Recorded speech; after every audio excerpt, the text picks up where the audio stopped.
Hello my loves and welcome back to my channel. So if you've seen the title, then you know that this is going to be a Pride inspired makeup look. I haven't done a makeup look in about a month.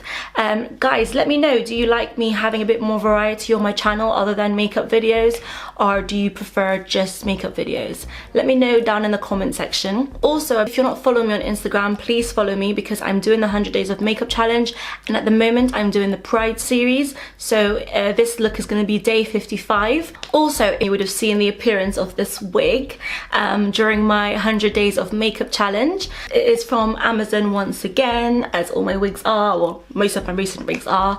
If you want more details on the wig, then I will let you guys know later on. But yeah, I hope you enjoy this video, guys, and if you do, please don't forget to comment, like, share and subscribe, and I will see you in the next video.